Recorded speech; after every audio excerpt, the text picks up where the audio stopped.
السلام عليكم ورحمة الله وبركاته. أعوذ بالله من الشيطان الرجيم. بسم الله الرحمن الرحيم. الحمد لله رب العالمين. اللهم صل وسلم على رسولك سيدنا محمد وعلى آل سيدنا مولانا محمد. رب اشرح لي صدري ويسر لي أمري واحلل عقدة من لساني يفقهوا قولي. أعوذ بكلمات الله التامة من كل شيطان وهامة ومن كل عين لامة ولا حول ولا قوة إلا بالله العلي العظيم. ബഹുമാന്യരായ സഹോദര സഹോദരിമാരെ, പരിശുദ്ധ ഖുർആനിലെ 219 പേജാണ് ഇന്ന് റൈഹാൻ ഖുർആൻ ക്ലാസ്സിൽ നമുക്ക് പഠിക്കാനുള്ളത്. അല്ലാഹു തആല നമ്മുടെ ഈ ക്ലാസ് സ്വാലിഹായ അമലായി ഖബൂൽ ചെയ്യട്ടെ. നമ്മൾ ദുആ ചെയ്യാൻ കടപ്പോറുള്ള എല്ലാവർക്കും, പ്രത്യേകിച്ച് നമ്മുടെ മാതാപിതാക്കൾ, ഉസ്താദുമാർ, മുഫസ്സിരീങ്ങൾ, പണ്ഡിതന്മാർ, ഈ ക്ലാസ് കേൾക്കുന്നവർ, പിന്നെ റെഫർ ചെയ്യുന്നവർ, ഇതിനോട് അധ്വാനിക്കുന്നവർ, ദുആ കൊണ്ട് വസിച്ചവർ എല്ലാവർക്കും അല്ലാഹു തആല രണ്ട് ലോകത്തും ഖൈർ പ്രദാനം ചെയ്യട്ടെ. ആമീൻ യാ റബ്ബൽ ആലമീൻ. നമ്മൾ ആദ്യമായി 219 പേജിൻ്റെ പാരായണമാണ് നിർവഹിക്കുന്നത്. أعوذ بالله من الشيطان الرجيم. بسم الله الرحمن الرحيم. قال قد أجيبت دعوتكما فاستقيما ولا تتبعان سبيل الذين لا يعلمون. وجاوزنا ببني إسرائيل البحر فأتبعهم فرعون وجنوده بغيا وعدوا حتى إذا أدركه الغرق قال آمنت أنه لا إله إلا الذي آمنت به بنو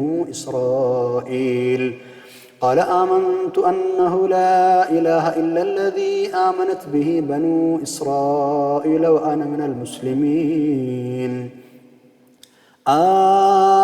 الآن وقد عصيت قبل وكنت من المفسدين فاليوم ننجيك ببدنك لتكون لمن خلفك آية وإن كثيرا من الناس عن آياتنا لغافلون. ولقد بوأنا بني إسرائيل مبوأ صدق ورزقناهم من الطيبات فما اختلفوا حتى جاءهم العلم. إن ربك يقضي بينهم يوم القيامة فيما كانوا فيه يختلفون. فإن كنت في شك مما أنزلنا إليك فاسأل الذين يقرؤون الكتاب من قبلك لقد جاءك الحق من ربك فلا تكونن من الممترين ولا تكونن من الذين كذبوا بآيات الله فتكون من الخاسرين. إن الذين حقت عليهم كلمة ربك لا يؤمنون ولو جاءتهم كل آية حتى يروا العذاب الأليم. صدق الله العلي العظيم.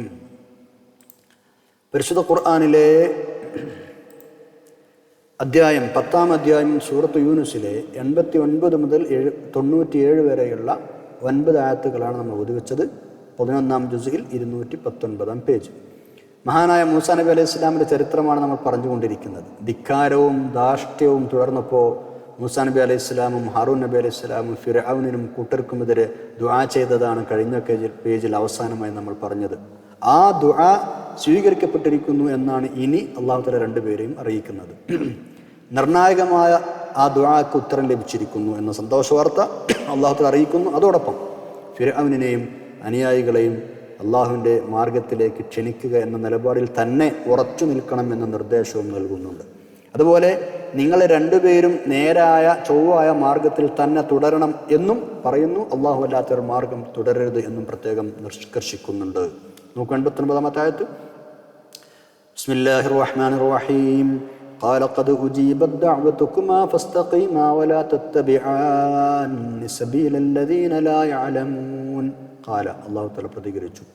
അല്ലാഹു തആല പറഞ്ഞു, ഖദ് ഉജീബത്ത് ഉത്തരം നൽകപ്പെട്ടിരിക്കുന്നു, ദഅവതുക്കുമാ നിങ്ങളുടെ രണ്ടുപേരുടെയും ദുആ, നിങ്ങളുടെ ഇരുവരുടെയും ദുആ സ്വീകരിക്കപ്പെടുക തന്നെ ചെയ്തിരിക്കുന്നു. വല ഫസ്തഖീമാ അതുകൊണ്ട് നിങ്ങൾ ഋജുവായി നിലകൊള്ളണം. വലാ തത്തബിആനി നിങ്ങൾ പിൻപറ്റരുത്. സബീലല്ലദീന ഒരു വിഭാഗം ആളുകളുടെ വഴി, ലാ യഅലമൂന അറിയാത്ത എന്ന് പറഞ്ഞാൽ അറിവില്ലാത്തവരുടെ മാർഗം നിങ്ങൾ ഒരിക്കലും പിൻപറ്റരുത്.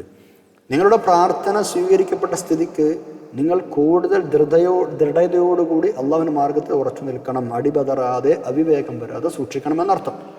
ഖാല ഖദ് ഉജീബത് ദഅവതുക്കുമാ ഇവിടെ നിങ്ങളുടെ രണ്ടുപേരുടെയും ദുആ സ്വീകരിച്ചു എന്നാണ് അല്ലാഹു തആല പറഞ്ഞത്. സത്യത്തിൽ ഒരാൾ മാത്രമേ ദുആ ചെയ്തത്. മൂസാ നബി അലൈഹി സ്വലാം മാത്രമേ ദുആ ചെയ്തിട്ടുള്ളൂ.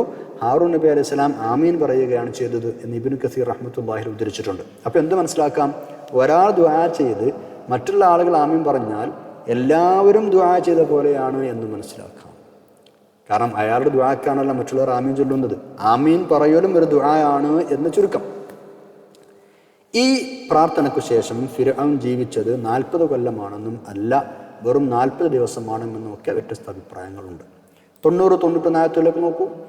ഫിർഔന്റെ കിരാതവാഴ്ചയ്ക്ക് അന്ത്യം കുറിച്ച ഇസ്രായേലിയർക്ക് മോചനം ലഭിച്ച ആ മഹാസംഭവത്തെക്കുറിച്ചാണ് ഇനി പറയുന്നത്. പരിശുദ്ധ ഖുർആനിൽ പല സ്ഥലങ്ങളിലും പറഞ്ഞ സംഭവത്തിന്റെ ചുരുക്കം ഇതാണ്. അതായത് ഇസ്രായേലിയരെയും കൂട്ടി രാത്രി സമയത്ത് ഈജിപ്ത് വിടാൻ മൂസാ നബി അലൈഹി സ്വലാമിന് അല്ലാഹു തആല നിർദ്ദേശം നൽകി. അങ്ങനെ എല്ലാവരും പുറപ്പെട്ടു. രാത്രിയാണ് പുറപ്പെട്ടത്. ആ യാത്രയുടെ ലക്ഷ്യം ഫലസ്തീൻ ആയിരുന്നത് കൊണ്ട് തന്നെ അവർ ഈജിപ്തിൽ നിന്ന് കിഴക്കോട്ട് നീങ്ങി ചെങ്കടൽ തീരത്താണ് എത്തിയത്. ഈ വിവരം ഫിർഔൻ അറിഞ്ഞു. അവൻ എന്തു ചെയ്തു? അവൻ വെറുതെ നിൽക്കുവോ? ഇല്ല. നാടിൻ്റെ നാനാഭാഗങ്ങളിലേക്ക് മുഴുവൻ ആളുകളെ വിട്ടു. സൈന്യത്തെ റെഡിയാക്കി. ഒരു ഗംഭീര സൈന്യം തന്നെ ഇവരെ പിടികൂടാൻ വേണ്ടി ഇവർക്ക് പുറകെ പുറപ്പെട്ടു. മൂസാ നബി അലൈഹി സ്വലാമും സംഘവും സുബഹിയായപ്പോൾ ചെങ്കടലിൻ്റെ തീരത്തെത്തിയിരുന്നു. പിന്നാലെ എത്തുന്ന ഫിർഔനെയും പരിവാരങ്ങളും ദൂരെ നിന്ന് കണ്ടു. അവർ ഫിർഔനും കൂട്ടരും വരുന്നത് കണ്ടപ്പോൾ ഇസ്രായേലിയർക്ക് വലിയ പേടിയായി. തങ്ങളുടെ നിമിഷങ്ങൾ എണ്ണിപ്പെട്ടു എന്നും ഇത് രക്ഷപ്പെടാൻ വകുപ്പില്ല എന്നും അവർ തീരുമാനിച്ചു. മുന്നിൽ കടലാണ്, പിന്നിലാണെങ്കിലോ ആരവം മുഴക്കി വരുന്ന ഫിർഔനും സൈന്യവും. അവർ മൂസാ നബി അലൈഹി സ്വലാമിനോട് പറഞ്ഞു, ഞങ്ങൾ പെട്ടുപോയാലും ഇനി എന്താ ചെയ്യുക? മൂസാ നബി അലൈഹി സ്വലാം സമാധാനിപ്പിച്ചു, കല്ലാ ഇന്ന മഅഇ റബ്ബി സയഹ്ദീൻ, ഭയപ്പെടേണ്ട, എൻ്റെ കൂടെ എൻ്റെ രക്ഷിതാവുണ്ട്. അല്ലാഹു തആല മൂസാ നബി അലൈഹി സ്വലാം പറഞ്ഞു, നിങ്ങളെ കയ്യിലുള്ള വടി കൊണ്ട് ആ കടലിൽ അടിച്ചേക്കൂ, സമുദ്രത്തിൽ അടിച്ചേക്കൂ. അടിച്ചു. അടിക്കേണ്ട താമസം സമുദ്രത്തിൻ്റെ ജലം പിളർന്നു. അതിൽ 12 വഴികളുണ്ടായി. 12 വിഭാഗമായിരുന്ന ഇസ്രായേൽക്കാർ ആ വഴികളിലൂടെ ഇറങ്ങി മറുകരയിലേക്ക് നീങ്ങി സീനായിലേക്ക് നടക്കാൻ തുടങ്ങി. ചെങ്കടലിൻ്റെ വടക്കേ അറ്റത്തുള്ള ഭാഗമാണ് വെള്ളം പിളർന്ന റോഡായി മാറിയത്. ഈ സമുദ്രഭാഗത്തിന് പ്രത്യേകമായി സൂയസ് ഉൾക്കടൽ എന്നാണ് പേര്. ഇത്രയുമായപ്പോഴേക്കും ഫിർഔനും സമൂഹം അടുത്തെത്തിയിരുന്നു. അവർ പരിസരബോധം നഷ്ടപ്പെട്ട് ദേഷ്യം പിടിച്ചവർ ആ ധിക്കാരിയും കൂട്ടരും എന്തു ചെയ്തു? ഇടവും വലവും നോക്കാതെ മുന്നിൽ കണ്ട വഴിക്ക് കടലിൽ ഇറങ്ങി നടന്നു. കൂടെ പരിവാരങ്ങളുണ്ട്. അങ്ങനെ ഫിർഔനും കൂട്ടരും കടലിൽ ഇറങ്ങി നടന്ന് കടലിലെത്തി കുറച്ചങ്ങോട്ട് എത്തിയപ്പോഴേക്കും ഇസ്രായേൽ സന്തതികളെല്ലാവരും ആ കടലിൽ നിന്ന് രക്ഷപ്പെട്ട് കരയിലേക്ക് എത്തിയിരുന്നു. ഇവരെപ്പോഴും കടലിൻ്റെ നടുവില. യാതൊരു ആപത്തും സംഭവിക്കാതെ ഇസ്രായേലികൾ അപ്പുറത്തെത്തി. ഇവരെല്ലാവരും കടലിൽ ഇറങ്ങിയതോടുകൂടി ഫിർഔനും കൂട്ടരും എല്ലാവരും കടലിലേക്ക് എത്തിയെന്ന് കണ്ടപ്പോൾ അല്ലാഹു തആല ആ വെള്ളം മാറി നിന്നതിനെ കൂട്ടിച്ചേർത്തു. വലിയ പർവ്വതം പോലെ ഉയർന്നു നിന്നിരുന്ന ജലഭിത്തികൾ അള്ളാഹുവിൻ്റെ കൽപ്പന പ്രകാരം ഒന്നായി ചേർന്നു. എല്ലാവരും മുങ്ങി മരിച്ചു. ആ സമയത്ത് മരണം മുന്നിൽ കണ്ടപ്പോൾ ഫിർഔന് വിളിച്ചു പറഞ്ഞു, ഞാനിതാ വിശ്വസിച്ചിരിക്കുന്നു. മൂസാ നബി അലൈഹി സ്വലാം ഏത് അള്ളാഹുവിനാണ് വിശ്വസിച്ചത്? ഞാനിതാ വിശ്വസിച്ചിരിക്കുന്നു. യാ റബ്ബ്. അല്ലേ? ആ സമയത്ത് അവന് തൻ്റെ ബോധം വരികയാണ്. 88-ാം ആയത്തിൽ മൂസാ നബി അലൈഹി സ്വലാം ദുആയിൽ സൂചിപ്പിച്ചിരുന്നത് പോലെ ഫലാ യുഅ്മിനൂ ഹത്താ യറൗൽ അദാബൽ അലീം, ശിക്ഷ കാണുന്നത് വരെ അവർക്ക് ബോധോദയം ഉണ്ടാവില്ലെന്ന് പറഞ്ഞിരുന്നല്ലോ. അതുപോലെ ഇപ്പോൾ അവന് ബോധോദയം ഉണ്ടാവുകയാണ്. അപ്പം മുങ്ങിച്ചാകാൻ പോകുമെന്ന് കണ്ടപ്പോൾ ഇസ്രായേലിയർ വിശ്വസിച്ച അള്ളാഹുവിനെ ഞാനും വിശ്വസിച്ചിരിക്കുന്നു, അവന് കീഴൊതുങ്ങി മുസ്ലിമായി എന്നവൻ പറഞ്ഞു. പക്ഷേ എന്തു ഫലം? ഇതുവരെയും അനുസരണക്കേടും ധിക്കാരും കാണിച്ച നീ ഇപ്പോൾ മരിക്കാൻ പോവാന്ന് കണ്ടപ്പോൾ നീ വിശ്വസിക്കുകയാണോ? ആന ഇപ്പോഴാണോ നീ വിശ്വസിക്കുന്നത്? പ്രയോജനമില്ലെന്ന് പറഞ്ഞു അള്ളാഹു. സൂറത്ത് ത്വാഹ, സൂറത്ത് ശുഅറാ മുതലായ പല സൂറത്തുകളും വിഷയം ചുരുക്കിയും വിശദമായും ഒക്കെ അള്ളാഹു ഉദ്ധരിച്ചിട്ടുണ്ട്. 90-91 ആയത്തുകൾ നോക്കാം. ബിസ്മില്ലാഹിർ റഹ്മാനിർ റഹീം. وجاوزنا ببني إسرائيل البحر فأتبعهم فرعون وجنوده بغيا وعدوا حتى إذا أدركه الغرق قال آمنت أنه لا إله إلا الذي آمنت به بنو إسرائيل وأنا من المسلمين الآن وقد عصيت قبل وكنت من المفسدين وجاوزنا ببني إسرائيل البحر إسرائيل നാം ചെങ്കടൽ കടത്തിക്കൊണ്ടുപോയി. വജാവസ്ന നാം കടത്തിക്കൊണ്ടുപോയി ബനി ഇസ്രായേൽ ബനു ഇസ്രായേൽ മക്കളെ അൽ ബഹറ കടൽ എന്നാണ് അവരെ കടൽ കടത്തി അക്കരയിലേക്ക് എത്തിച്ചു എന്നർത്ഥം. അപ്പോഴ അത്ബഅഹും ഫിർഔനു വജുനൂദുഹു, ഫിർഔനും അവൻ്റെ സൈന്യവും അവരെ പിന്തുടർന്നു. ബഗ്യൻ വഅദ്വ, ബഗ്യൻ ധിക്കാരപരമായി, വഅദ്വൻ അതിക്രമപരമായി എന്നാ അവരെ പിടികൂടാൻ വേണ്ടി ഫിർഔനും സംഘവും ഇവരെ പിന്നാലെ കൂടി. അങ്ങനെ കടലിന് നടുക്കെത്തിയപ്പോൾ ഹത്താ ഇദാ അദ്റകഹുൽ ഗറഖു, അവന് മുങ്ങിച്ചാകുമെന്നായപ്പോൾ, മുങ്ങാൻ പോവാണെന്ന് പറഞ്ഞപ്പോൾ ഖാല, അവൻ പറഞ്ഞു ആമന്തു, ഞാൻ വിശ്വസിച്ചിരിക്കുന്നു, അന്നഹു, നിശ്ചയമായ കാര്യം, ലാ ഇലാഹ ഇല്ലല്ലദീ ആമനത് ബിഹി ബനു ഇസ്രായേൽ, ബനു ഇസ്രായേലുകാരെ വിശ്വസിച്ച ഇലാഹല്ലാതെ വേറൊരു ആരാധനയില്ല എന്ന് ഞാൻ വിശ്വസിച്ചിരിക്കുന്നു. വഅന മിനൽ മുസ്ലിമീൻ, ഞാൻ മുസ്ലിമീങ്ങളിൽപ്പെട്ടവനാണ്. അല്ലാഹു തആല മറുപടി എന്താ? 91-ാമത്തെ ആയത്ത്, ആൽ ആന, ഇപ്പോഴാണോടാ നീ വിശ്വസിക്കുന്നത് എന്നാണ് എൻ്റെ അർത്ഥം. ആൽ ആന, ഇപ്പോഴാണോ? വഖദ് അസൈത ഖബലു, ഇക്കാലം അത്രയും നീ ധിക്കരിക്കുക തന്നെയായിരുന്നല്ലോ. ധിക്കാരം മാത്രമല്ല നീ ചെയ്തിട്ടുള്ളൂ. വകുന്ത മിനൽ മുഫ്സിദീൻ, കുഴപ്പമുണ്ടാക്കുന്ന ആളുകൾപ്പെട്ടവനുമായിരുന്നു നീ. ഇതിപ്പോൾ വിശ്വസിക്കാനല്ലേ? ഫലമില്ല എന്നർത്ഥം. മനുഷ്യൻ അധർമ്മവും ധിക്കാരവും ദുർനടപ്പും കാണിക്കാൻ തുടങ്ങിയാൽ അല്ലാഹു തആല ഒന്ന് ഇടവേള കൊടുക്കും, പശ്ചാത്തപിക്കുമോ ഇല്ലേ എന്ന് നോക്കിയിട്ട്, നന്നായാലോ ഇല്ലേ നോക്കിയിട്ട്. അങ്ങനെ സ്വതന്ത്രനായി വിടുമ്പോൾ മിക്കപ്പോഴും കഠിന പാപിയായി മാറുകയാണ് മനുഷ്യൻ ചെയ്യുക. പരിശുദ്ധ ഖുർആൻ പല സ്ഥലത്തിൽ പറഞ്ഞിട്ടുണ്ട്. അവസാനം അല്ലാഹു തആല ഒരൊറ്റപ്പെടുത്തായിരിക്കും. ഇത് തന്നെയാണ് ഫിർഔന് സംഭവിച്ചത്. 92-ാമത്തെ ആയത്ത് നോക്കൂ. ഫിർഔൻ എന്ന അധികാരി ഇതോടുകൂടി വെറും ചരിത്രത്തിൻ്റെ താളുകളിലേക്ക് തള്ളപ്പെട്ടു പോയി മറന്നു കളയണം എന്നല്ല അല്ലാഹു തആല ഉദ്ദേശിച്ചത്. പിൻഗാമികൾക്കൊരു ദൃഷ്ടാന്തമായി അവനെ മാറ്റണം എന്നാണ് അല്ലാഹു തആല ഉദ്ദേശിച്ചത്. അതിനുവേണ്ടി ജീവനില്ലാത്ത അവൻ്റെ മൃതദേഹം നശിക്കാതെ സൂക്ഷിക്കാൻ അല്ലാഹു തആല തീരുമാനിക്കുകയാണ്. അക്കാര്യം ജിബ്രീൽ മുഖേന നേരിട്ട് തന്നെ അവനെ അറിയിക്കുകയും ചെയ്തു. നിന്റെ ജീവൻ നഷ്ടപ്പെട്ടാലും നിന്റെ ജഡം രക്ഷപ്പെടുത്തി പുറത്തു കൊണ്ടുവന്ന് മറ്റുള്ളവർക്ക് കാണിച്ചു കൊടുക്കും. അങ്ങനെ നിന്നെ നമ്മൾ ദൃഷ്ടാന്തമാക്കി തീർക്കും എന്ന് അല്ലാഹു തആല അറിയിച്ചത് ജിബ്രീൽ അലൈഹിസ്സലാം ഫിർഔനോട് പറയുകയും ചെയ്തു. അതാണ് 92-ാമത്തെ ആയത്തിലുള്ളത്. ബിസ്മില്ലാഹിർ റഹ്മാനിർ റഹീം. ഫൽയൗമ നുനജ്ജീക ബിബദനിക ലിതകൂന ലിമൻ ഖൽഫക ആയ വഇന്ന കസീറൻ മിനൻ നാസി അൻ ആയാതിനാ ലഗാഫിലൂൻ. ഫൽയൗമ എന്നാൽ ഇന്ന്, നുനജ്ജീക നിന്റെ ശരീരം നാം രക്ഷപ്പെടുത്തും. നുനജ്ജീക നിന്നെ നമ്മൾ രക്ഷപ്പെടുത്തും. ബിബദനിക നിന്റെ ശരീരത്തോടു കൂടി നിന്നെ നമ്മൾ രക്ഷപ്പെടുത്തും. എന്തിന്? ലിതകൂന നീ ആവാൻ വേണ്ടി, ലിമൻ ഖൽഫക നിന്റെ പിറകെ വരുന്നവർക്ക്, ആയത്തിന് ഒരു ദൃഷ്ടാന്തമാവാൻ വേണ്ടി. നിന്റെ പുറകെ വരുന്നവർക്ക് ഒരു ദൃഷ്ടാന്തമായിരിക്കേണ്ടതിന് നിന്നെ നാം ഇന്ന് നിന്റെ ശരീരത്തോടു കൂടി രക്ഷപ്പെടുത്തുന്നു. വഇന്ന കസീറൻ മിനൻ നാസി അൻ ആയാതിനാ ലഗാഫിലൂൻ. വഇന്ന കസീറൻ മിനൻ നാസ് ജനങ്ങളിൽ മിക്ക പേരും അൻ ആയാതിനാ നമ്മുടെ ദൃഷ്ടാന്തങ്ങളെ ലഗാഫിലൂൻ ആ ദൃഷ്ടാന്തങ്ങളെ സംബന്ധിച്ച് അശ്രദ്ധർ തന്നെയാണ്. ഫൽയൗമ നുനജ്ജീക ബിബദനിക് അതുകൊണ്ട് പിൻഗാമികൾക്ക് ദൃഷ്ടാന്തമായിരിക്കേണ്ടതിന് ഈ ലോകത്ത് നിന്റെ ജഡം ഞാൻ സുരക്ഷിതമാക്കും. എന്നതിൻ്റെ അർത്ഥം ഫൽയൗമ നുനജ്ജീക ബിബദനിക ലിതകൂന ലിമൻ ഖൽഫക ആയ. ഈ ലോകത്ത് നിന്റെ ജഡം നാം സുരക്ഷിതമാക്കും. നിന്റെ ദേഹത്തെ സമുദ്രത്തിൽ നിന്ന് നാം രക്ഷപ്പെടുത്തിയെടുക്കും. ഈ വിഷയം ഇവിടെയല്ലാതെ വേറെ സൂറത്തുകളിലൊന്നും അല്ലാഹു തആല പറഞ്ഞിട്ടില്ല. ഖുർആൻ ഒരു അമാനുഷിക ഗ്രന്ഥമാണെന്നതിൻ്റെ സ്പഷ്ടമായ തെളിവാണ് ഈ ആയത്ത്. ഫിർഔനും സൈന്യവും മുങ്ങി നശിച്ച ശേഷം ഫിർഔൻ്റെ ശവം ഒരു തിണ്ണയിൽ പോയി അടിഞ്ഞുവത്രേ. അത് കണ്ടപ്പോൾ അവൻ ദൈവമാണെന്നും മറ്റും മുമ്പ് വാദിച്ചു വന്നിരുന്നത് ശരിയല്ല എന്ന് ആളുകൾക്ക് ശരിക്കും ബോധ്യപ്പെട്ടു. ഇതൊക്കെ തഫ്സീറുകളിലുണ്ട്. രാജാക്കളും പ്രഭുക്കളും മരണപ്പെട്ടാൽ ചില മരുന്നുകൾ ആ മൃതശരീരത്തിൽ പുരട്ടി പൊതിഞ്ഞു കെട്ടി പാറ തുരന്ന് അതിൽ വെച്ച് അടച്ച് മൂടി വെക്കുന്നൊരു പതിവ് ഈജിപ്തുകാർക്ക് അന്നുണ്ടായിരുന്നു. ഇവൻ്റെ ശരീരവും അങ്ങനെ സൂക്ഷിക്കപ്പെട്ടിരുന്നു അത്രേ. പിന്നീടാണ് അത് കണ്ടെത്തിയത്. ഏകദേശം ഒരു നൂറ്റാണ്ട് മുമ്പാണ് ആ ജഡം കണ്ടെടുക്കപ്പെട്ടത്. അന്ന് അത് സംബന്ധമായ പത്രവാർത്തകളൊക്കെ ഉണ്ടായിരുന്നു.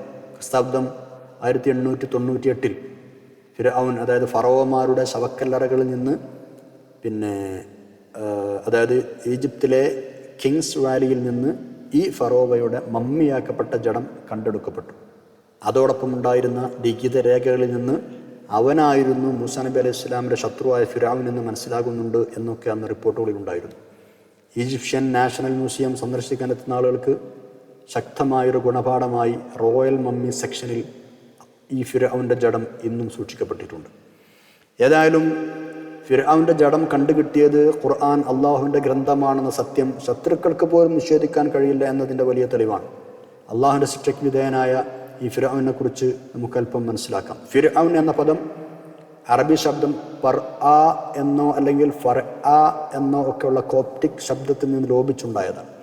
മഹനീയ സങ്കേതം എന്നാണ് അതിൻ്റെ അർത്ഥം.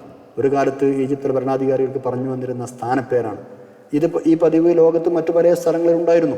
റോമിലെ രാജാക്കന്മാർക്ക് കൈസർ എന്ന് പറയും, സീസർ അല്ലേ. പേർഷ്യയിലെ രാജാക്കന്മാർക്ക് കിസ്റ എന്ന് പറയും, കൊസ്രോസ്. അബ്സീനിയൻ ചക്രവർത്തിമാർക്ക് നജാഷ് എന്ന് പറയും, നേഗസ്.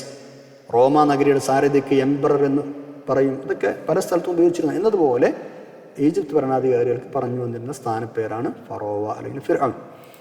ഉസ്മാനിയ സാമ്രാജ്യത്തിൽ സുൽത്താൻ ഉൽ ബാബുൽ ആലി എന്നൊക്കെ ഒരു സ്ഥാനപ്പേര് ഉപയോഗപ്പെട്ടിരുന്ന ചരിത്രം കാണാം. ഇംഗ്ലീഷിൽ ഫിർഔന്മാർക്ക് ഫറോവ എന്നാണ് സാധാരണ പറയാറുള്ളത്. ഈജിപ്തിലെ ഈ ഫിർഔന്മാർ പൊതുവെ ധിക്കാരികളും സ്വേച്ഛാധിപതികളുമായിരുന്നു എന്ന് ചരിത്രം രേഖപ്പെടുത്തിയിട്ടുണ്ട്. ദിവ്യത്വം വാദിക്കുക എന്നത് അവരുടെ സ്ഥിരം പതിവാണ് എന്നാണ്. മൂസാ നബി അലൈഹി സ്വലാമിൻ്റെ കാലത്തുണ്ടായിരുന്ന ഫിർഔൻ മാത്രമല്ല, എല്ലാ ഫിർഔന്മാരും വാദിച്ചിരുന്നു അത്രേ ഞങ്ങൾ റബ്ബാണ് എന്ന്. യൂസഫ് നബി അലൈഹി സ്വലാമിനെ അവിടെ ഭരണാധികാരിയായിരുന്ന കാലത്ത് മഹാനവറുകൾ യൂസഫ് നബി അലൈഹി സ്വലാം ഈജിപ്തിൻ്റെ ഭരണം കൈയാളിയിരുന്ന സമയത്ത് യാക്കൂബ് നബി അലൈഹി സ്വലാമിനെയും പിതാവ് യാക്കൂബ് നബി അലൈഹി സ്വലാം കുടുംബത്തെയും ഈജിപ്തിൽ കൊണ്ടുവന്ന് താമസിപ്പിച്ചു. വാദിയ ഖസ്സാനിലായിരുന്നു അവർ താമസിച്ചിരുന്നത്. ഇന്ന് ആ പ്രദേശം റഅ്സുൽ വാദി എന്നാണ് അറിയപ്പെടുന്നത്. കറോവിൻ്റെ സമീപത്ത് കിഴക്കൻ മേഖലയിലാണ് ഈ സ്ഥലമുള്ളത്. അവിടെ താമസമാക്കി വളർന്നു വന്ന ഇസ്രായേലരെ, അതായത് യാക്കൂബ് നബി അലൈഹി സ്വലാമിൻ്റെ സന്തതികളെ പിന്നീട് കാലക്രമേണ ഒരുപാട് കാലം കഴിഞ്ഞപ്പോൾ ഫിർഔന്മാർ അടിമകളാക്കി ഭാരിച്ച ജോലികളൊക്കെ എടുപ്പിക്കാൻ വേണ്ടി തുടങ്ങി.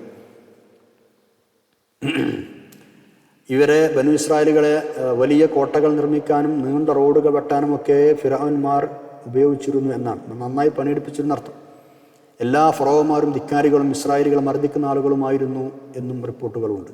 ഇങ്ങനെ ഇരിക്കെയാണ് മർദ്ദിതരായ പീഡിതരായ ഈ ബനു ഇസ്രായേലെ രക്ഷപ്പെടുത്താൻ വേണ്ടി അള്ളാഹു തആല തീരുമാനിക്കുന്നതും മൂസാ നബി അലൈഹി സ്വലാമിനെ പറഞ്ഞയക്കുന്നതും. സൂറത്തുൽ ഖസസിൽ 5-ലും 6-ലും ആ വിഷയം അള്ളാഹു തആല പറയുന്നുണ്ട്. അങ്ങനെ അത്ഭുതകരമായ വിധം ഫിർഔനിൻ്റെ കണ്ണിൽപ്പെടാതെ മൂസാ നബി അലൈഹി സ്വലാം ജനിക്കുകയാണ്. ആണുങ്ങളെ കൊന്നൊടുക്കണം എന്ന തീരുമാനമുണ്ടായ കാലത്തു തന്നെ, ആൺകുട്ടികളെ കൊല്ലണമെന്ന് തീരുമാനമുള്ള കാലത്തു തന്നെ അത്ഭുതകരമായി മൂസാ നബി അലൈഹി സ്വലാം ജനിക്കുകയാണ്. ആ ഫിർഔൻ്റെ അധികാരം ബനു ഇസ്രായേലിൽപ്പെട്ട ഒരാളുടെ കയ്യാലെ തകർക്കപ്പെടുന്നൊരു സ്വപ്നം, ഫിർഔൻ്റെ അധികാരം ബനു ഇസ്രായേൽ ഉണ്ടാകുന്ന ഒരു കുട്ടിയുടെ കൈമൂലം അവരുടെ കുട്ടിയുടെ കയ്യാലെ തകർക്കപ്പെടും എന്നൊരു സ്വപ്നം ഫിർഔൻ കണ്ടത് കാരണം ബനു ഇസ്രായേൽ ഉണ്ടാകുന്ന എല്ലാ ആൺകുട്ടികളെയും കൊല്ലണമെന്ന് ഉത്തരവിറക്കിയിരുന്നു. അന്നാണ്, ആ കാലഘട്ടത്തിലാണ് മൂസാ നബി അലൈഹി സ്വലാം ജനിക്കുന്നത്. മൂസാ നബി അലൈഹി സ്വലാം ജനിക്കുന്ന കാലത്ത് ഫിർഔൻ റംസേസ് 2-ാമൻ ആയിരുന്നു എന്നാണ് ചരിത്രകാരന്മാർ പറയുന്നത്. ഇയാൾ തന്നെയാണ് നൈൽ നദിയിൽ നിന്ന് മൂസാ നബിയെ പെട്ടിയിൽ നിന്ന് എടുത്ത് സംരക്ഷിച്ച് വളർത്തി പോന്നത്. ശിശുവായിരുന്ന മൂസാ നബിയെ വളർത്തുപുത്രനായി കൊട്ടാരത്തിൽ താമസിപ്പിച്ചു. അധികം വൈകാതെ തന്നെ സ്വന്തം ചെലവിൽ മാതാവിൻ്റെ അടുത്തേക്ക് മുലപ്പാൽ കൊടുക്കാൻ വേണ്ടി പറഞ്ഞയച്ചു. മലകൂടി പ്രായം കഴിഞ്ഞ് കുറച്ച് വലുതായ ശേഷം മൂസാ നബി അലൈഹി സ്വലാമിനെ ഫിർഔൻ്റെ കൊട്ടാരത്തിൽ തന്നെ തിരിച്ചെത്തിച്ചു. അവിടെയാണ് പിന്നീട് വളർന്നത്. അതിനുശേഷം പല സംഭവങ്ങളും ഉണ്ടായി അല്ലേ. ചില വിഷയങ്ങളൊക്കെ ഉണ്ടായപ്പോൾ മദിയനിലേക്ക് പോകേണ്ടി വന്നു. മൂസാ നബി അലൈഹി സ്വലാമിൻ്റെ കയ്യാലെ അബദ്ധവശാൽ ഒരു ഖിബിത്ത് കൊല്ലപ്പെടുകയും അതിൻ്റെ പേരിൽ മൂസാ നബി അലൈഹി സ്വലാമിനെ അവർ കൊല്ലാൻ പദ്ധതിയിടുകയും ആ വിവരം വിശ്വസ്തനായ ഒരാൾ പറഞ്ഞതനുസരിച്ച് അവിടെ നിന്ന് രക്ഷപ്പെടുകയുമാണ് ചെയ്തത്. അങ്ങനെ മഹാനവറുകൾ മദീനയിലേക്ക് പോയതും അവിടെ വർഷങ്ങളോളം മഹാനായ ഷുഐബ് നബി അലൈഹി സ്വലാമിനോട് താമസിച്ചതും പിന്നീട് ഷുഐബ് നബി അലൈഹി സ്വലാമിൻ്റെ മകളെ വിവാഹം ചെയ്ത് തിരിച്ച് ഈജിപ്തിലേക്ക് വരികയും ചെയ്തത്. മദീനയിൽ നിന്ന് മൂസാ നബി അലൈഹി സ്വലാം തിരിച്ചു പോന്നു. കൂടെ ഭാര്യയുണ്ട്, കുട്ടികളുണ്ട്. വഴിമധ്യേയാണ് സീനാ പർവ്വതത്തിൽ വെച്ച് പ്രവാചകത്വം ലഭിക്കുന്നത്. ഫിർഔനെയും ധിക്കാരികളെയും സന്മാർഗത്തിലേക്ക് ക്ഷണിക്കാൻ അള്ളാഹു കൽപ്പിക്കുകയാണ്. മഹാനവറുകൾ ഈജിപ്തിലെത്തി പ്രബോധന ദൗത്യത്തിൽ മുഴുകുകയും ചെയ്തു. ഇവിടെ നിന്നങ്ങോട്ടാണ് പ്രശ്നങ്ങൾ രൂക്ഷമാകുന്നത്. ഖുർആനിൽ പലയിടത്തും വിവരിച്ച പോലെ മൂസാ നബി അലൈഹി സ്വലാം ഫിർഔനുമായി നിരവധി സംവാദങ്ങളും ചർച്ചകളും നടന്നിട്ടുണ്ട്. ഇസ്രായേലരെ നിന്റെ ശിങ്കിളികളുടെയും അവരുടെ അടിമപ്പണികളിൽ നിന്ന് മർദ്ദനപ്പീഡയിൽ നിന്ന് രക്ഷപ്പെടുത്തണമെന്ന് മഹാനവറുകൾ ശക്തമായി ആവശ്യപ്പെട്ടു. ഫിർഔന് മനസ്സിലായി തൻ്റെ അധികാരം നഷ്ടപ്പെടാൻ പോവുകയാണ്. അങ്ങനെയാണ് അധികാര ദണ്ഡ് ഉപയോഗിച്ച് അടിച്ചമർത്താൻ വിഫലശ്രമം നടത്തിയത്. അവസാനം അള്ളാഹുവിൻ്റെ നിർദ്ദേശപ്രകാരം ഇസ്രായേലിനെ മുഴുവൻ സംഘടിപ്പിച്ച് മൂസാ നബി അലൈഹി സ്വലാം രാത്രി യാത്ര പുറപ്പെടുകയാണ്. അതാണ് നമ്മൾ നേരത്തെ പറഞ്ഞത്. അതിനുള്ളിൽ ഒരുപാട് സംഭവങ്ങളുണ്ട്. ഇതിനിടയിൽ ഒരുപാട് സംഭവങ്ങളുണ്ടായിട്ടുണ്ട് അല്ലേ. ജാലവിദ്യക്കാരെ വിളിച്ച് നടത്തിയ മത്സരങ്ങളൊക്കെ പല സ്ഥലത്ത് നമ്മൾ മുമ്പ് പഠിച്ചിട്ടുണ്ട്. മൂസാ നബി അലൈഹി സ്വലാമും അനുയായികളും പുറപ്പെട്ടതെറിഞ്ഞ ഫറോവ ദേഷ്യപ്പെട്ട് എല്ലാവരെയും വിളിച്ചുകൂട്ടി ചാടി പുറപ്പെട്ട് ഒരുങ്ങിയാണ് കടൽ തീരത്തെത്തിയത്. ആ കഥകൾ നമ്മൾ നേരത്തെ പറഞ്ഞല്ലോ. അങ്ങനെ ബനു ഇസ്രായേൽ ആളുകൾ മാഷാ അള്ളാഹ് കടൽ കടന്ന് ഇപ്പോൾ അവർ സീനാ മരുഭൂമിയിൽ എത്തിയിരിക്കുകയാണ്. അവർ രക്ഷപ്പെട്ടു. ഫിർഔനും കൂട്ടരും വെള്ളത്തിലിറങ്ങിയപ്പോൾ അള്ളാഹു തആല വെള്ളം കൂട്ടിച്ചേർത്ത് അവരെ കൊന്നുകളയുകയും ചെയ്തു, മുക്കി കൊല്ലുകയും ചെയ്തു. ഈ മുക്കിക്കൊന്ന ഫിറോവിനോട് മുങ്ങി മരിക്കാൻ വന്ന ഫിറോവിനോട് അള്ളാഹു തആല നിന്റെ ശരീരം നമ്മൾ രക്ഷപ്പെടുത്തുമെന്ന് വാഗ്ദാനം ചെയ്യുകയും ചെയ്തു. നമ്മൾ നേരത്തെ പറഞ്ഞ ആവശ്യം. ഇന്ന് എന്ന് പറഞ്ഞാൽ ഈ ലോകത്ത് എന്നർത്ഥം. ഫല്യൗമ അവിടെ ഇന്ന് എന്ന് പറഞ്ഞാൽ അതിൻ്റെ ആശയം ഈ ലോകത്ത് നിന്റെ മൃതശരീരം പിൻതലമുറക്ക് പാഠമാം വിധം ഞാൻ രക്ഷിച്ചെടുക്കും അല്ലേ. 1400 വർഷങ്ങൾക്ക് മുമ്പ്, അതായത് ഇയാൾ മുങ്ങിച്ചത്ത് 1800-ലധികം വർഷം കഴിഞ്ഞ ശേഷം അയാളുടെ മമ്മിയെക്കുറിച്ച് ആർക്കും ഒരു വിവരമില്ലായിരുന്നു. ആ പശ്ചാത്തലത്തിലാണ് നിന്റെ ജഡം നാം സൂക്ഷിക്കുമെന്ന് അവനെ മുക്കിക്കൊന്ന ദിവസത്തെ അള്ളാഹുവിൻ്റെ വിളംബരം ഖുർആൻ ഈ ആയത്തിലൂടെ പ്രഖ്യാപിക്കുന്നത്. അന്ന് അള്ളാഹു തആല അങ്ങനെ പറഞ്ഞ വിവരം റസൂലുള്ളാഹി സ്വല്ലല്ലാഹു അലൈഹി വസല്ലം ഖുർആൻ അവതരിക്കുമ്പോൾ 1400 വർഷങ്ങൾക്ക് മുമ്പ് അള്ളാഹു തആല ഖുർആൻ അത് പറയുന്നത്. അപ്പോൾ ഇനി എന്നാണ്, എങ്ങനെയാണ്, ആരാണ് ഫറോവയുടെ ജഡം കണ്ടെത്തുക എന്ന ചോദ്യം മാത്രം അവശേഷിച്ചു. അങ്ങനെ ഇരിക്കെയാണ് ക്രിസ്തുബ്ദം 1898 ഈ ഫറോവയുടെ മമ്മിയാക്കപ്പെട്ട ജഡം കണ്ടെടുക്കപ്പെടുന്നത്. നേരത്തെ പറഞ്ഞല്ലോ, മമ്മിയുടെ നെഞ്ചിൻ്റെ ഭാഗത്ത് പുരാതന ലിപികളിലുള്ള ഒരു ഫലകമുണ്ടായിരുന്നത്രേ. TBCസിലൊരു താഴ്വരയിൽ, അതായത് കിങ്സ് വാലിയിൽ വെച്ച് ഫാദർ ലോറയാണ് ഇത് കണ്ടെടുത്തത്. അവിടെ നിന്ന് അത് കൈറോവിലേക്ക് മാറ്റി. പിന്നീട് എലിയട്ട് സ്മിത്ത് അതിൻ്റെ ആവരണങ്ങൾ നീക്കി പരിശോധിച്ചു. അത് 1907 ജൂലൈ 8-നാണ് നടന്നത്. അതിനുശേഷം അതിൻ്റെ വിശദവിവരങ്ങളാണ് ഉൾപ്പെടുത്തി ദ റോയൽ മമ്മീസ് എന്ന പേരിൽ 1912 ഒരു ഗ്രന്ഥം പ്രസിദ്ധീകൃതമാവുകയും ചെയ്തിട്ടുണ്ട്. ഈ മൃതദേഹത്തിൻ്റെ ചില ഭാഗങ്ങളിൽ ചെറിയ ജീർണതകളൊക്കെ ഉണ്ടായിരുന്നെങ്കിലും വളരെ നല്ല നിലയിൽ സൂക്ഷിക്കപ്പെട്ട അവസ്ഥയിൽ തന്നെയാണ് അതുണ്ടായിരുന്നത്. പിന്നീട് തലയും കഴുത്തും തുറന്നു വെച്ച് മറ്റു ഭാഗങ്ങളൊക്കെ തുണി കൊണ്ട് മറച്ച് ഈ മമ്മി കൈറോ നാഷണൽ മ്യൂസിയത്തിൽ സന്ദർശകർക്ക് കാണാനായി തുറന്നു വച്ചിരിക്കുകയാണ്. പ്രസിദ്ധ ഈജിപ്റ്റോളജിസ്റ്റായിരുന്ന professor Ahmed Beg Najib 1900 May 2 ഈ മമ്മി പരിശോധിച്ചിട്ടുണ്ട്. ഒരു കൂട്ടം ഈജിപ്ഷ്യൻ ആർക്കിയോളജിസ്റ്റുകളുടെ സാന്നിധ്യത്തിലാണ് ആ പരിശോധന നടന്നത്. അതിന് നീളം 172 സെൻറ്റിമീറ്ററും തോൾഭാഗത്ത് വീതി 40 സെൻറ്റിമീറ്ററും മൂർദാവിൽ നിന്ന് നെഞ്ചുഭാഗത്ത് വെച്ച ശിലാഫലകത്തിലേക്ക് 45 സെൻറ്റിമീറ്ററുമാണ് എന്ന് അദ്ദേഹം രേഖപ്പെടുത്തി. പ്രസിദ്ധ പണ്ഡിതനായ പ്രഗത്ഭ ഗ്രന്ഥകാരനായ ഭുവന പ്രശസ്ത ഗവേഷകനായ മോറിസ് ബുക്കായും ഇതിൻ്റെ മറച്ചു വെക്കപ്പെട്ടിരുന്ന ഭാഗങ്ങൾ പരിശോധിക്കുകയും ഫോട്ടോ എടുക്കുകയും മറ്റൊക്കെ ചെയ്തിട്ടുണ്ട്. ഇത് 1975 ജൂണിലായിരുന്നു അത്രേ. ഇതിൻ്റെ ഫലങ്ങൾ നാഷണൽ അക്കാഡമി ഓഫ് മെഡിസിൻ ഉൾപ്പെടെയുള്ള വിവിധ ഫ്രഞ്ച് വിദ്യാഭ്യാസ വേദികളിലും അവതരിപ്പിച്ചിട്ടുണ്ട്. ഈ ഫലങ്ങൾ വെളിച്ചത്തു വന്നതോടുകൂടെ ഈജിപ്ഷ്യൻ ഭരണാധികാരികളുടെ നേതൃത്വത്തിൽ ഇത് സംബന്ധമായി കൂടുതൽ പഠനങ്ങൾ നടന്നിട്ടുണ്ട്. ചുരുക്കത്തിൽ നമ്മൾ ഈ പഠിച്ച 92-ാം ആയത്തിലെ വാഗ്ദാനം സാക്ഷാത്കൃതമാവുകയാണ് ചെയ്തത്.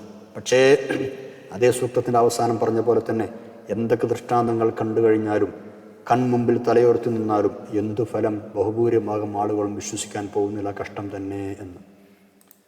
ശരി, ഇനി നമ്മൾ 93-ാം ആയത്തിലേക്ക് കടക്കുകയാണ്. ഫിർഔനിൽ നിന്ന് രക്ഷപ്പെട്ട ശേഷം ഇസ്രായേല്യരെ അവരുടെ പൂർവ്വകാല വാസസ്ഥലമായിരുന്ന ഫലസ്തീനിലെത്തിക്കുകയും ഫലഭൂയിഷ്ടമായ അനുഗ്രഹീതമായ നാട്ടിൽ താമസിക്കാൻ സൗകര്യം ചെയ്തു കൊടുക്കുകയും ചെയ്തു എന്നാണ് ഇനി പറയുന്നത്. മറ്റു നാടുകളിൽ കാണാത്ത വിധം പലതരം കായ്ക്കനികളും കൃഷി ഉൽപ്പന്നങ്ങളും ജലസൗകര്യവും ഒക്കെ ഉള്ള നാടാണ് ഫലസ്തീൻ. എല്ലാ നിലക്കും വാസയോഗ്യമായ ആ ദേശത്ത് താമസിക്കാനും നല്ല നല്ല ആഹാരങ്ങൾ കഴിച്ച് അവിടെ കഴിഞ്ഞുകൂടാനും അല്ലാഹു തആല അവർക്ക് അനുഗ്രഹം ചെയ്തു കൊടുത്തു. എന്നിട്ടും അവർ നേർമാർഗത്തിൽ നിന്ന് വ്യതിചലിച്ച് ഭിന്നിക്കുകയാണ് ചെയ്തത്. യഹൂദികളെന്നും ക്രിസ്ത്യാനികളെന്നും 2 കക്ഷികളായി തിരിയുക മാത്രമല്ല, ഓരോ കക്ഷികളിലും ചില അവാന്തര വിഭാഗങ്ങളും ഉണ്ടായിത്തീരുകയും ചെയ്തു. വിഭാഗ വ്യത്യാസമോ കക്ഷി വ്യത്യാസമോ ഇല്ലാതെ എല്ലാവരും സാവേശം കാത്തുകൊണ്ടിരുന്ന പ്രവാചകനായ നബി സല്ലല്ലാഹു അലൈഹി വസല്ലം തങ്ങൾ വന്നപ്പോഴോ ആ പ്രവാചകനെ എതിർക്കുന്ന കാര്യത്തിലും അവർ എല്ലാവരും യോജിച്ചു. അപ്പം എല്ലാവരും ഒത്തു ഈ പ്രവാചകനെ യോജിക്കാൻ. അതുവരെ ഭിന്നിച്ചു നിന്നു. പ്രവാചകൻ വന്നപ്പോൾ, എല്ലാവർക്കും അറിയാവുന്ന പ്രവാചകൻ വന്നപ്പോൾ, നബി സല്ലല്ലാഹു അലൈഹി വസല്ലം വന്നപ്പോൾ നിഷേധിക്കാൻ അവർ ഒറ്റക്കെട്ടായി മുന്നോട്ട് വരികയും ചെയ്തു. ഇതെല്ലാം അറിവില്ലായ്മ കൊണ്ടോ മറ്റോ ഉണ്ടായ ഭിന്നിപ്പുകളല്ല. പ്രവാചകന്മാർ മുഖേനയും വേദഗ്രന്ഥം മുഖേനയും വേണ്ടത്ര അറിവും തെളിവും കിട്ടിക്കഴിഞ്ഞ ശേഷമാണ് ഈ ഭിന്നിപ്പുകൾ ഉണ്ടായത്. അതുകൊണ്ട് തന്നെ അത് സംബന്ധമായി വേണ്ട തീരുമാനം അല്ലാഹു തആല എടുക്കാതിരിക്കുകയില്ല. പക്ഷെ ഇത് ഇവിടെ വെച്ചല്ല, ഖിയാമത്താണ് വെച്ചായിരിക്കുമെന്നാണ് ഇനി പറയുന്നത്. നോക്കൂ, 93-ാമത്തെ ആയത്ത്. ബിസ്മില്ലാഹിർ റഹ്മാനിർ റഹീം. വലഖദ് ബവ്വഅനാ ബനീ ഇസ്രാഈല മുബവ്വഅ സിദ്ഖിൻ വറസഖ്നാഹും മിനത് ത്വയ്യിബാതി ഫമഖ്തലഫൂ ഹത്താ ജാഅഹുമുൽ ഇൽം ഇന്ന റബ്ബക യഖ്ളീ ബൈനഹും യൗമൽ ഖിയാമത്തി ഫീമാ കാനൂ ഫീഹി യഖ്തലിഫൂൻ. വലഖദ് ബവ്വഅനാ, തീർച്ചയായും നാം സൗകര്യപ്പെടുത്തി കൊടുത്തു, ബനി ഇസ്രായേല, ബനു ഇസ്രായേലിയർക്ക്, മുബവ്വഅ സിദ്ഖിൻ, വിശിഷ്ടമായ വാസസ്ഥലം, മുബവ്വ എന്ന് പറഞ്ഞാൽ താമസിക്കാനുള്ള സ്ഥലം, സിദ്ഖിൻ വിശിഷ്ടമായ വാസസ്ഥലം നാം ബനു ഇസ്രായേലുകാർക്ക് സൗകര്യപ്പെടുത്തി കൊടുത്തു. ബവ്വന എന്ന് പറഞ്ഞാൽ നമ്മൾ സൗകര്യപ്പെടുത്തി കൊടുത്തു എന്ന് മാത്രമല്ല, റസഖ്നാഹും നാം അവർക്ക് നൽകുകയും ചെയ്തു, മിനത്തൊയ്യിബാത്തി ഉത്തമമായ ആഹാരങ്ങൾ വിശിഷ്ടമായത് നൽകുകയും ചെയ്തു. ഫമഖ്തലഫു ഹത്താ ജാഅഹുൽ ഇൽം, എന്നിട്ട് വിജ്ഞാനം കൈവന്നതിന് പിറകെയാണ് അവർ ഭിന്നിച്ചത്. ഫമഖ്തലഫു, അവർ ഭിന്നിച്ചിരുന്നില്ല, ഹത്താ ജാഅഹുൽ ഇൽം, അറിവ് കിട്ടുന്നത് വരെ എന്ന് പറഞ്ഞാൽ എല്ലാം അറിഞ്ഞ ശേഷം തന്നെയാണ് അവർ ഭിന്നിച്ചത്. നേരത്തെ പറഞ്ഞതുപോലെ അല്ലാഹു തആല ഇനി പറയാണ്, ഇന്ന റബ്ബക, തീർച്ചയായും താങ്കളുടെ രക്ഷിതാവ്, യഖ്ളീ ബൈനഹും, അവർക്കിടയിൽ വിധിക്കുന്നതാണ്, യൗമൽ ഖിയാമത്തി, ഖിയാമത്ത് നാളിൽ, ഫീമാ കാനൂ ഫീഹി യഖ്തലിഫൂൻ, ഏത് വിഷയങ്ങളിലാണ് അവർ വ്യത്യസ്താഭിപ്രായക്കാരായിരുന്നത്, ഏത് വിഷയങ്ങളിലാണ് ഭിന്നിച്ചിരുന്നത്, ആ വിഷയങ്ങളിൽ ഖിയാമത്ത് നാളിൽ അല്ലാഹു തആല വിധി കൽപ്പിക്കുക തന്നെ ചെയ്യും. മുബവ്വ സിദ്ഖിൻ, സിദ്ഖ് എന്ന് പറഞ്ഞാൽ ശരിക്കും സത്യം, യാഥാർത്ഥ്യം, നന്മ എന്നൊക്കെ നമുക്ക് അർത്ഥം പറയാം. ഒരു വസ്തുവിനെ പറ്റി അത് കൊള്ളാവുന്നതും തൃപ്തികരമായതും ആണെങ്കിൽ അതിനെ നമ്മൾ അറബിയിൽ പൊതുവെ സിദ്ഖ് എന്ന് പറയാറുണ്ട്. അങ്ങനെ പതിവ് അറബിയിലുണ്ട്. ഒരു വസ്തു കൊള്ളാവുന്നതാണെങ്കിൽ അതിനെന്താവും, സിദ്ഖ് എന്ന പദത്തോട് ചേർത്ത് പറയും. അതാണ് ഇവിടെ മുബവ്വ സിദ്ഖ് എന്ന് പറഞ്ഞത്. ഇപ്പോൾ ഉദാഹരണം, കൊള്ളാവുന്ന മനുഷ്യനാണെങ്കിൽ അയാൾ റജുലു സിദ്ഖിൻ എന്ന് പറയും. മനസ്സിലാവുന്നുണ്ടോ? അതേപോലെ കൊള്ളാവുന്നൊരു സ്ഥലം എന്ന അർത്ഥത്തിൽ മക്കാൻ സിദ്ഖിൻ എന്ന് പറയും. എന്നതുപോലെയാണ് മുബവ്വ സിദ്ഖിൻ എന്ന് പറഞ്ഞതും. കൊള്ളാവുന്നൊരു താവളം, തൃപ്തികരമായ സ്ഥലം എന്നർത്ഥം, യോജിച്ച സങ്കേതം എന്നൊക്കെ പറയാം. ഫിർഔനും അനുയായികൾ നശിച്ചതോടുകൂടി അവരുടെ സ്വത്തും സമ്പാദ്യങ്ങളും ഒക്കെ ഇസ്രായേലിലേക്ക് ലഭിച്ചിരുന്നല്ലോ. പിന്നീട് അങ്ങോട്ട് സുഖസന്തോഷ സമൃദ്ധമായ ജീവിതമായിരുന്നു അവർക്ക്. എന്നിട്ടും അവർ ആ അനുഗ്രഹങ്ങളൊക്കെ ചെയ്തു കൊടുത്ത് അള്ളാഹുവിനെ മറക്കുകയാണ് ചെയ്തത്. തൗറാത്ത് കയ്യിൽ വെച്ചുകൊണ്ട് തന്നെ മതകാര്യങ്ങൾ ഭിന്നിക്കുകയാണ് ചെയ്തത്. മാപ്പർഹിക്കാത്ത ഈ കൃതജ്ഞതയുടെ തിക്തഫലം പരലോകത്തവർ അനുഭവിച്ചേ തീരൂ. അവർ ഭിന്നിച്ച കാര്യങ്ങളെക്കുറിച്ചൊക്കെ അള്ളാഹു തആല തീർപ്പ് കൽപ്പിച്ച് അവർക്ക് അർഹമായ ശിക്ഷ നൽകും എന്നർത്ഥം. 94-ാമത്തെ ആയത്ത്. ചിലപ്പോൾ മറ്റുള്ളവരോട് പറയേണ്ട കാര്യങ്ങൾ അള്ളാഹു തആല നബി സല്ലല്ലാഹു അലൈഹി വസല്ലം തങ്ങൾ അഭിസംബോധന ചെയ്ത് പറയാറുണ്ട്. അത് ഖുർആൻ്റെ ഒരു രീതിയാണ്. ഇതിന് പല ഉദാഹരണങ്ങളും ഖുർആനിൽ കാണാം. അതിൽപ്പെട്ട ഒന്നാണ് ഇനി നമ്മൾ പഠിക്കുന്ന 94-95 ആയത്തുകൾ.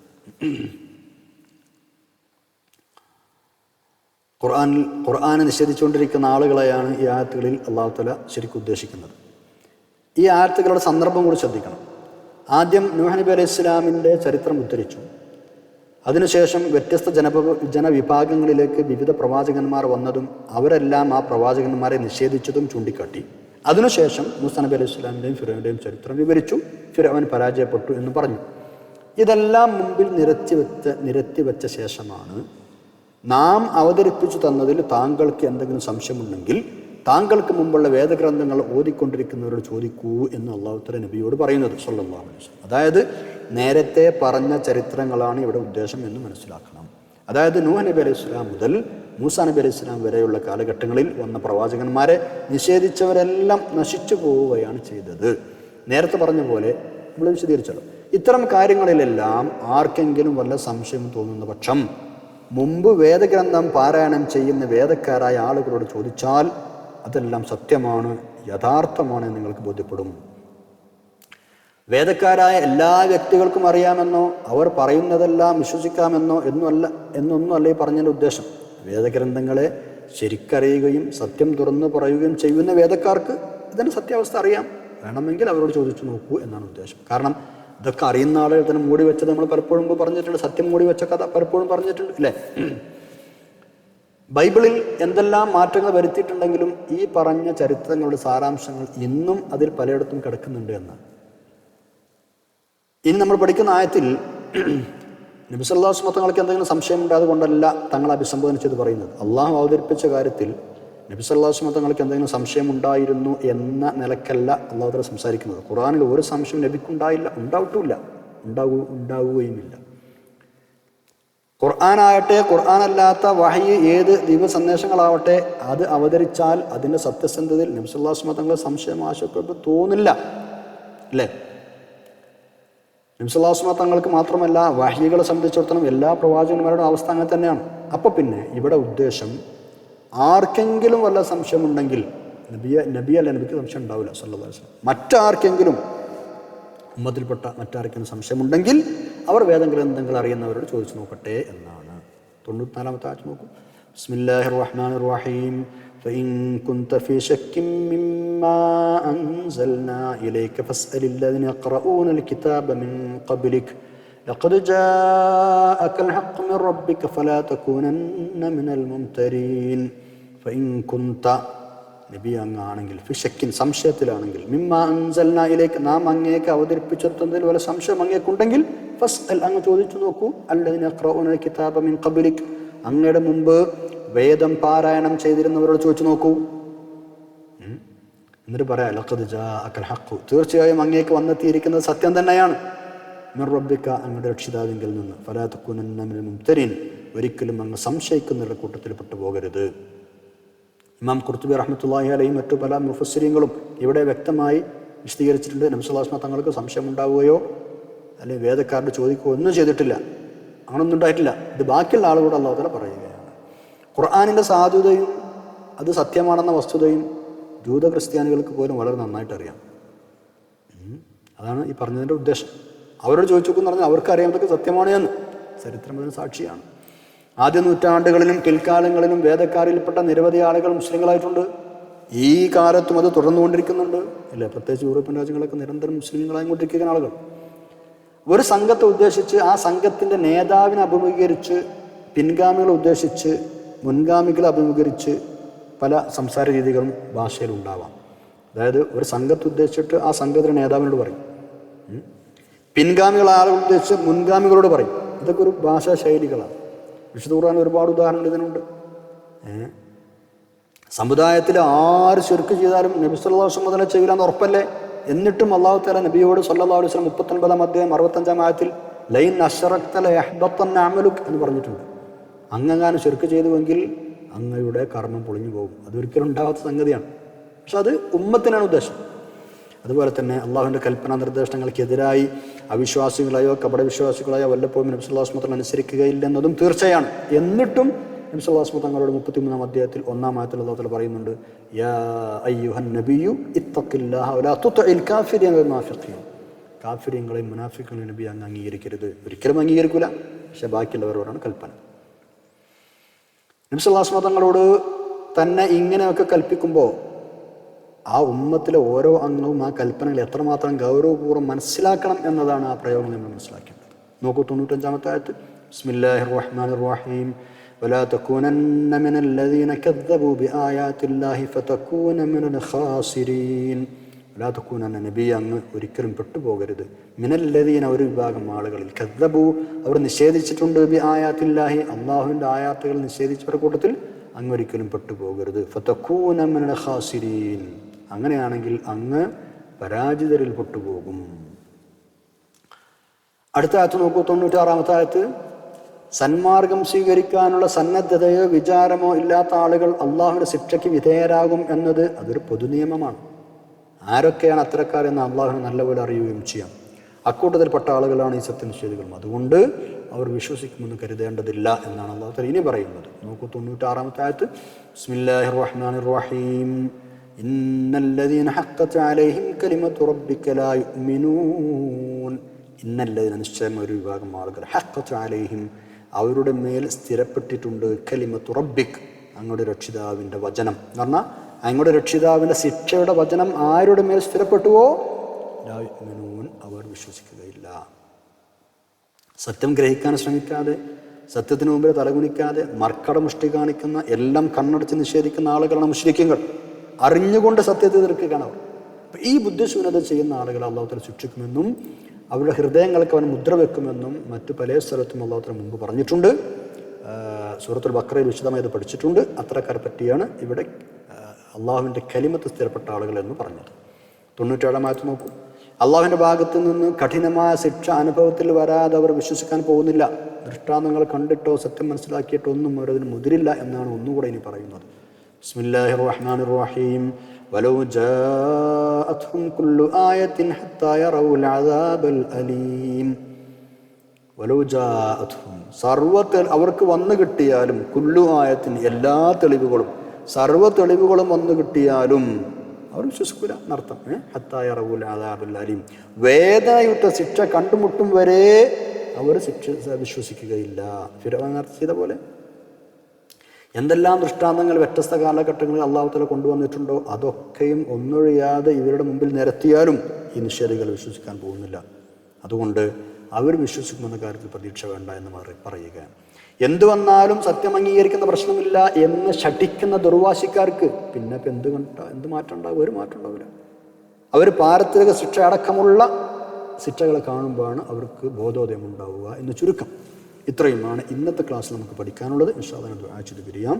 അൽഹംദുലില്ലാഹി റബ്ബിൽ ആലമീൻ. അല്ലാഹുമ്മ സ്വല്ലി വസല്ലിം അലാ റസൂലിക സയ്യിദിനാ മുഹമ്മദിൻ വഅലാ ആലി സയ്യിദിനാ മൗലാനാ മുഹമ്മദ്.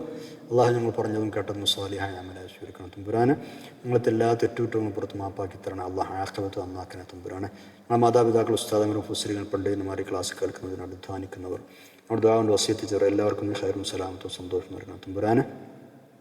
اللهم اجعل جمعنا هذا جمعا مرحوما وتفرقنا من بعده تفرقا معصوما ولا تجعل اللهم فينا ولا منا ولا معنا شقيا ولا مطردا ولا محروما. ربنا آتنا في الدنيا حسنة وفي الآخرة حسنة وقنا عذاب النار.